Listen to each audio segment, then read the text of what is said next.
cidade agarrava-se às bordas da floresta, mas o Hospital da Misericórdia erguia-se solitário, como um guardião esquecido de tempos antigos. Um monumento a uma era passada.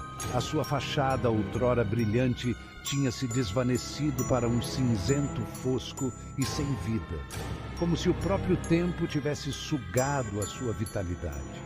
Era, como garras agarradas, subia pelas suas paredes, alcançando as janelas vazias, que olhavam fixamente como olhos vazios, testemunhas silenciosas de um passado esquecido. Construído no século XIX, o hospital serviu a comunidade durante gerações, uma testemunha silenciosa de nascimentos, mortes e da ondulação da vida. Cada tijolo parecia contar uma história, cada corredor ecoava com os passos de quem já não estava mais lá. Agora, ele estava envolto num silêncio perturbador, a sua estrutura imponente lançando uma sombra longa e sinistra sobre a cidade, como um gigante adormecido que ainda guardava segredos sombrios. Uma sensação de presságio agarrava-se aos seus terrenos, um desconforto palpável que se instalava em qualquer um que ousasse aproximar-se. Era como se o próprio solo estivesse impregnado com as memórias de sofrimento e dor. O ar ao redor do Hospital da Misericórdia era sempre pesado, denso com o peso da sua história, como se cada molécula carregasse um fragmento do passado. O cheiro à decadência persistia, um aroma bolorento a remédio antigo, pó e algo ligeiramente metálico que causava arrepios na espinha. Era um lembrete constante da passagem do tempo e do abandono. Os habitantes locais sussurravam histórias de sítios frios, ruídos inexplicáveis e vislumbres fugazes de figuras sombrias nas janelas. Diziam que, à noite, podiam ouvir sussurros e passos que não pertenciam a ninguém vivo. A maioria descartava essas histórias como folclore, divagações de mentes imaginativas, mas as lendas persistiam, alimentadas pelo medo e pela curiosidade. Mas alguns, aqueles que viviam mais perto do hospital e dos seus segredos, sabiam bem a verdade. Eles conheciam o peso da história que o hospital carregava e os mistérios que se escondiam nas suas sombras. Eles sabiam que dentro daquelas paredes em decomposição, algo estava profundamente, terrivelmente errado. Algo que não podia ser explicado, mas que todos sentiam no fundo de suas almas. O primeiro desaparecimento foi descartado como um mal-entendido. Um paciente, a recuperar de uma cirurgia, simplesmente foi-se embora, desorientado e confuso. Mas depois, outro desapareceu. E outro. Cada desaparecimento seguia um padrão semelhante. Pacientes, todos em vários estágios de recuperação, desapareciam dos seus quartos sem deixar rastro. A polícia local, mal equipada para lidar com ocorrências tão estranhas, estava perplexa.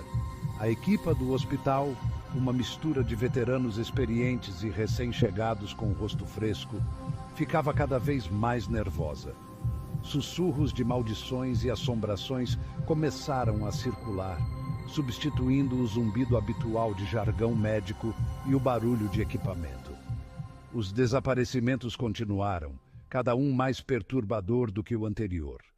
As vítimas eram sempre pacientes, nunca funcionários, e desapareciam sempre sem fazer barulho, sendo a sua ausência apenas descoberta durante as rondas de rotina. As portas permaneciam trancadas por dentro, as janelas fechadas com segurança. Não havia sinais de luta, nem de entrada forçada, nem testemunhas. Era como se eles tivessem simplesmente deixado de existir, engolidos pela atmosfera opressiva do hospital. O medo, como um vírus, começou a espalhar-se pelos corredores do Hospital da Misericórdia, infectando todos dentro das suas paredes. Não conseguia livrar-me da sensação de pavor que se tinha instalado no meu estômago.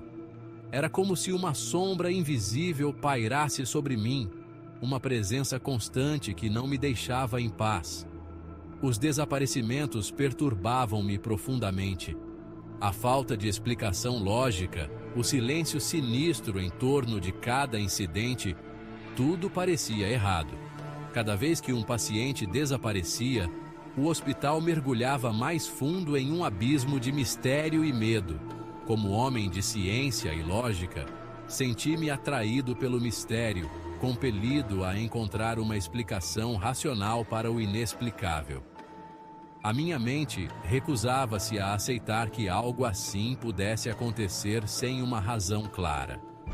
Comecei a minha própria investigação, debruçando-me sobre os registros dos pacientes, entrevistando funcionários e procurando qualquer fio condutor que pudesse ligar os indivíduos desaparecidos.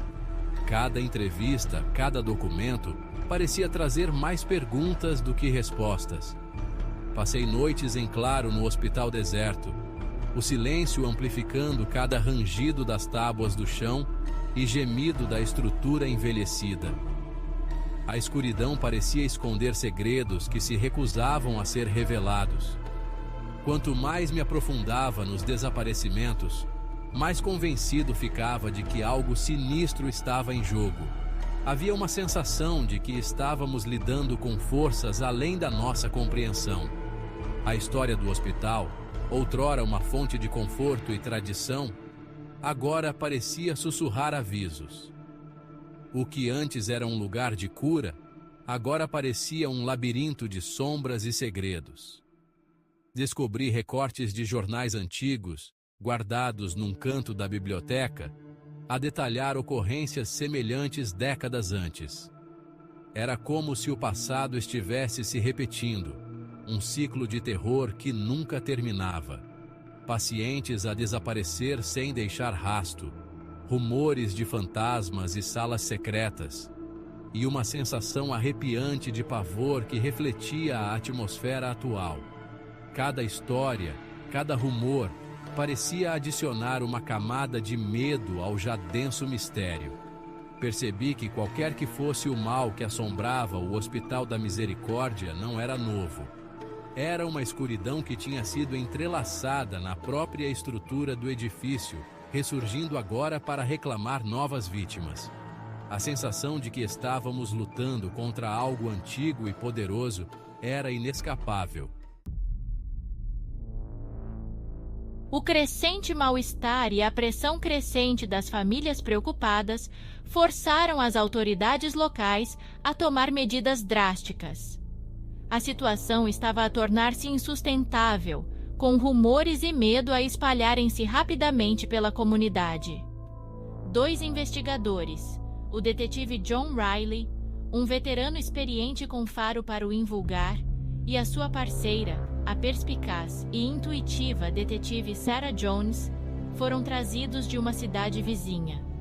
A sua reputação de resolver casos complexos precedia-os, e a sua presença era vista como a última esperança para resolver o mistério. A sua chegada trouxe uma réstia de esperança aos funcionários sitiados e aos habitantes aterrorizados. As pessoas começaram a acreditar que, finalmente, alguém poderia trazer respostas e, com sorte, um fim ao pesadelo que estavam a viver. Riley, um homem de poucas palavras, mas instintos apurados, reconheceu imediatamente que aquele não era um caso comum. Ele sabia que precisaria de toda a sua experiência e intuição para desvendar o que estava a te acontecer. A falta de provas, a natureza bizarra dos desaparecimentos, tudo apontava para algo além do reino do crime convencional. Cada pista parecia levar a um beco sem saída, aumentando a frustração e o mistério. Jones, conhecida pela sua atenção meticulosa aos detalhes e pela sua capacidade de ligar peças de informação aparentemente díspares, começou por entrevistar os funcionários. Ela sabia que cada detalhe, por mais insignificante que parecesse, poderia ser a chave para resolver o caso. Ela rapidamente descobriu uma cultura de medo e silêncio. Os funcionários estavam claramente aterrorizados, e a sua relutância em falar abertamente só aumentava o mistério. Muitos hesitavam em falar abertamente, os seus olhos a disparar nervosamente enquanto relatavam as suas experiências. Era evidente que havia algo de muito errado, algo que todos temiam, mas ninguém queria nomear. Rumores de um quarto amaldiçoado, o quarto 217, circulavam entre as enfermeiras e auxiliares, mas ninguém ousava elaborar. O medo era palpável, e o mistério em torno do quarto só aumentava a sensação de inquietação. Riley, entretanto, concentrou-se na disposição física do hospital, estudando plantas, percorrendo os corredores e procurando qualquer anomalia que pudesse fornecer uma pista. Ele sabia que o ambiente físico poderia conter segredos que os testemunhos humanos não revelavam. O hospital, com os seus longos corredores ecoantes, quartos escuros e silêncio opressivo, parecia mais um labirinto concebido para os prender do que um local de cura. Cada passo que davam dentro daquele edifício aumentava a sensação de que estavam a ser observados, como se o próprio hospital estivesse vivo e consciente da sua presença.